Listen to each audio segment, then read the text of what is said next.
salaamaaleykum mbokk internet ñi ñuy seetaan ñi ngi fii ci benn institut de beauté bu tudd En Privé ma seet si ki nga xamante ne si mooy gérante bi Anna moom laa toogal ni bàyyi ko mu présenté wu ak internet yi ñuy seetaan. Je m'appelle Anna, man maa nekk fii ci institut bi. Quand on parle d'institut, automatiquement on parle de la beauté. Ñi nga xamante ni dañuy defar les hommes et les femmes. ñoom la ñuy ñëw fii pour ñu defar sa yaram, ça dépend de soins bu ñu tànn pour ñu defaral leen. Et bien sûr day ànd ak benn aspect pédagogique bi nga xamante ni dañ leen di expliquer avant soin bi, pendant soin bi, après soin bi yëpp nu muy demee. Anna ba ñu ñëwee fii ñu gis ni que ba ñu duggee li nga xamante ni si mooy sa cabinet ci chambre gis nañu ñaari lal moo ciy nekk par rapport ak yeneen cabinet yi ñu bëggoon xam lan moo waral loolu. Explication, elle est toute simple parce qu'on a voulu innover dans le sens où on reçoit beaucoup de couples. Nous avons fait un massage en même temps, nous avons fait cabinet am deux lits.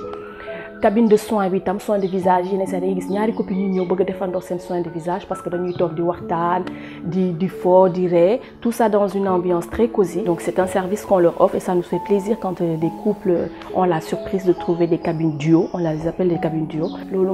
La plupart des cabines, nous avons deux lits pour recevoir genre couple. Mais dans le problème, le fait que nous avons même chambre.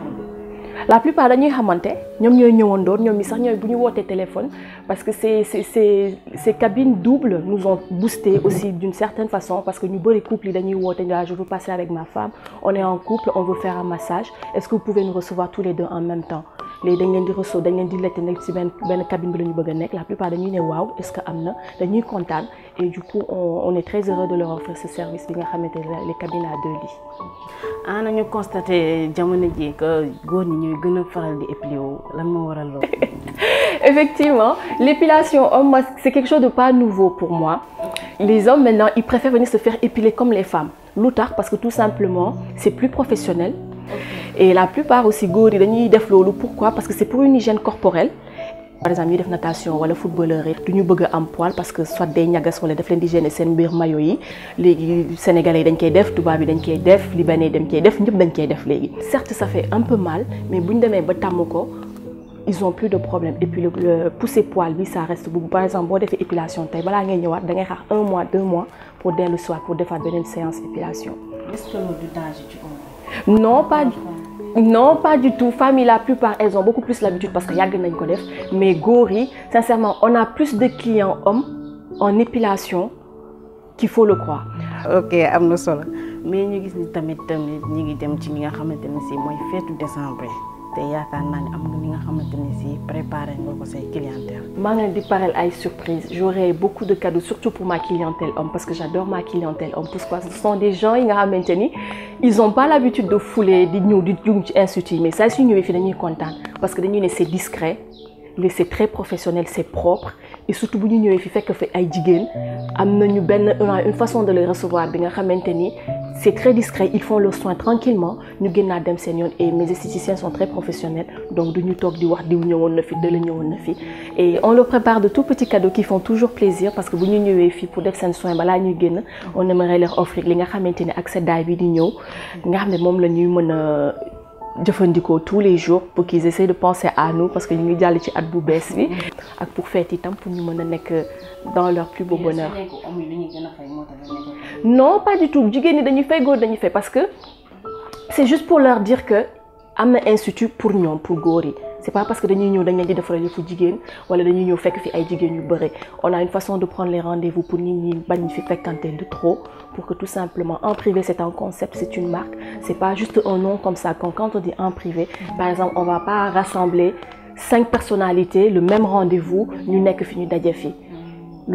Tout ça, ce sont des trucs qu'on évite pour que ça soit beaucoup plus professionnel et que les gens se sentent vraiment chez eux dans un espace paisible et surtout en sécurité.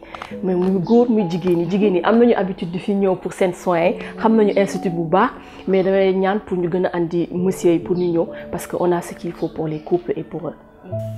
Ana ñu gis ni que tu es diplômé parce que formation bi donc ko def nga nekkoon extérieur après nga ñëw investir fii ci Sénégal Ana est-ce que loolu du risque? Un risque, je crois qu'on vivre sans risque, la vie n'est pas excitante. Maintenant, revenir au Sénégal, ça a été quelque chose de réfléchi.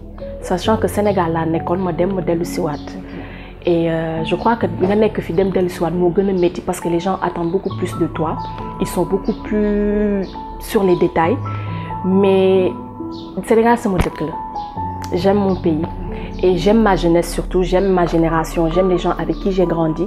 Donc pour moi, amener une chose comme ça au Sénégal, c'était tout simplement une évidence. C'était une évidence modèle soit Sénégal, moi damay liggéey. Sénégal laa nekkoon.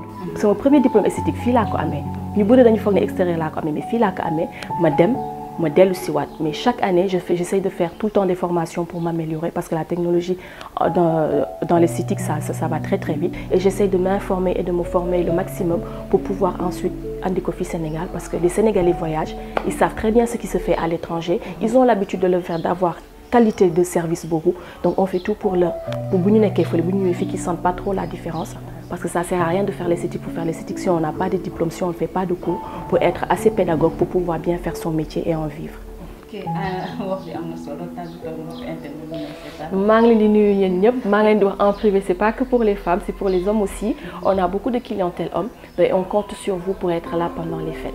Anna ñu ngi lay remercier mbokk internet yi ñu ngi leen di jox dig daje ba beneen yoon incha allah.